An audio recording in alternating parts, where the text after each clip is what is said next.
সকলকে শুভেচ্ছা জানিয়ে শুরু করছি বাংলাভিউ সারাদিনের খবর। স্টুডিও থেকে প্রতিদিনের মতো সরাসরি যুক্ত হয়েছি আমি শ্রাবণী তালুকদার। জানিয়ে দেওয়ার চেষ্টা করব সারাদিনের কিছু নির্বাচিত সংবাদ। আজ বৃহস্পতিবার 5 কার্তিক 1429 বঙ্গাব্দ 20 অক্টোবর 2022 খ্রিস্টাব্দ। জানিয়ে দেব আমাদের হাতে থাকা নির্বাচিত কিছু সংবাদের শিরোনাম। রোহিঙ্গা ফিরিয়ে নিতে রাজি মিয়ানমার, বলেছেন পররাষ্ট্রমন্ত্রী ডক্টর এ.কে আব্দুল মোমেন। ফের সংকটে যুক্তরাজ্য, বিশ্বজুড়ে ক্যান্সার ওষুধ তৈরিতে প্রথম চুক্তি স্বাক্ষরিত এবং বিশ্বকাপের পরই বাংলাদেশে আসছে ভারত, চূড়ান্ত সূচি প্রকাশ। এতক্ষণ শুনছিলেন সংবাদের শিরোনাম, এবারে জানিয়ে দেব বিস্তারিত সংবাদ। বাংলাদেশে পালিয়ে আসা মিয়ানমারের রোহিঙ্গাদের নিজ দেশে ফিরিয়ে নিতে রাজি হয়েছে দেশটির জান্তা সরকার। খবরটি জানিয়েছেন পররাষ্ট্রমন্ত্রী ডক্টর এ.কে আব্দুল মোমেন। তিনি বলেছেন, চীনের মধ্যস্থতায় রোহিঙ্গাদের ফিরিয়ে নিতে রাজি হয়েছে মিয়ানমার। তবে কবে নাগাদ রোহিঙ্গাদের ফিরিয়ে নেবে তা এখনো নিশ্চিত করে বলেনি মিয়ানমার, বা এ বিষয়ে নিশ্চিত হতে পারেনি চীনও।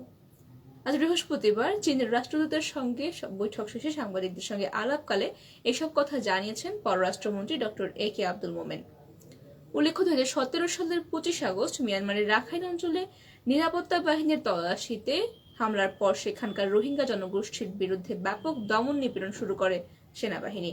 মুসলিম অধ্যুষিত রাখাইনে সেনাবাহিনীর অত্যাচারে বাংলাদেশে পালিয়ে এসে আশ্রয় নেয় প্রায় 7 লাখ রোহিঙ্গা জনগোষ্ঠী। এসব পালিয়ে আসা রোহিঙ্গাকে ফিরিয়ে নিতে বাংলাদেশ সরকার এবং জাতিসংঘ ও আন্তর্জাতিক সম্প্রদায় মিয়ানমারের প্রতি অব্যাহত চাপ প্রয়োগ করে আসছিল। উভয় দেশের মধ্যে স্বাক্ষরিত হয়েছে প্রত্যাবাসন চুক্তিও, এবং অবশেষে চীনের মধ্যস্থতায় মিয়ানমার তাদের বাসিন্দাদের ফিরিয়ে নিতে রাজি হয়েছে। চলে যাব পরবর্তী সংবাদে। ব্রিটিশ স্বরাষ্ট্রমন্ত্রীর পদ থেকে পদত্যাগ করলেন সুয়েলা ব্রেভারম্যান। ব্যক্তিগত ইমেল ব্যবহার করে সংসদীয় কর্মীর কাছে অফিসিয়াল নথি পাঠানোর ঘটনার ঘোষণা দিয়েছেন তিনি নিজেই, যদিও এটিকে তিনি সরকারের নিয়মের কৌশলগত লঙ্ঘন বলে আখ্যায়িত করেছেন। প্রধানমন্ত্রী লিজ ট্রাসের পদত্যাগপত্র জমা দিয়েছেন সুয়েলা ব্রেভারম্যান। পদত্যাগপত্র জমা দেওয়ার আগে লিজ ট্রাসের সঙ্গে সরাসরি দেখাও করেছেন তিনি। ট্রাসের অফিস থেকে জানানো হয়েছে, সাবেক পরিবহন মন্ত্রী গ্র্যান্ড শাপস তার স্থলাভিষিক্ত হয়েছেন। এর আগে ট্যাক্স ইস্যুতে পদত্যাগ করেন অর্থমন্ত্রী কাওয়াসি, এবং এর পরপরই গুঞ্জন উঠে প্রধানমন্ত্রীকেও শিগগিরই পদত্যাগ করতে হবে।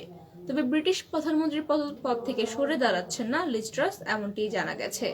এ মাসের শেষের দিকেও লিজ ট্রাস ক্ষমতায় থাকবেন কিনা এমন প্রশ্নের জবাবে লিজ ট্রাসের মুখপাত্র বলেছেন তিনি থাকবেন এবং তিনি পদত্যাগ করবেন না। চলে যাব পরবর্তী সংবাদে। সাধারণভাবে ব্লাড ক্যান্সার নামে পরিচিত লিউকোমিয়ার ওষুধ বিশ্বজুড়ে উৎপাদনের জন্য জাতিসংঘের সঙ্গে চুক্তি করেছে সুইস আমেরিকান বহুজাতিক ঔষধ কোম্পানি নোভার্টিস। বৃহস্পতিবার জাতিসংঘের দেওয়া এক বিবৃতিতে এই তথ্য নিশ্চিত করা হয়েছে, এবং জাতিসংঘের মেডিসিন পয়েন্ট বিভাগের সঙ্গে এই চুক্তি স্বাক্ষর করেছে নোভার্টিস কোম্পানি কর্তৃপক্ষ।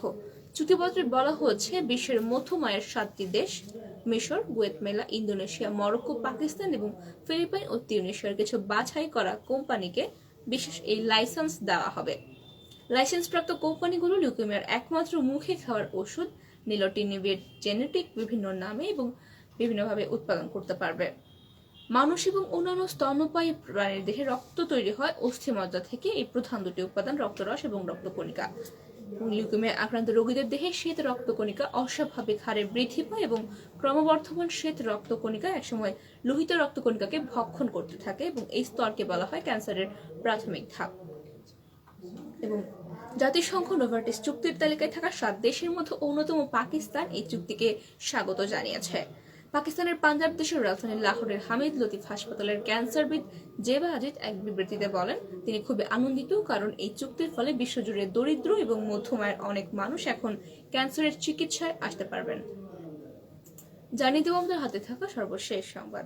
টি-20 বিশ্বকাপের পরপরই এবং ওয়ানডে সিরিজ খেলতে বাংলাদেশে আসবে ভারতীয় ক্রিকেট দল।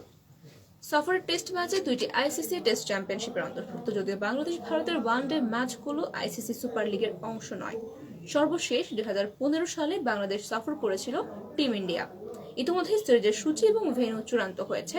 আগামী 1 ডিসেম্বর রোহিত কোহলিরা চলে আসবেন বাংলাদেশে এবং দ্বিপাক্ষিক লড়াইটা শুরু হবে ওয়ানডে সিরিজ দিয়ে। 4 ডিসেম্বর মাঠে গড়াবে বাংলাদেশ ভারতের ওয়ানডে সিরিজ, এবং সিরিজের বাকি 2 ম্যাচ অনুষ্ঠিত হবে 7 এবং 10 ডিসেম্বর।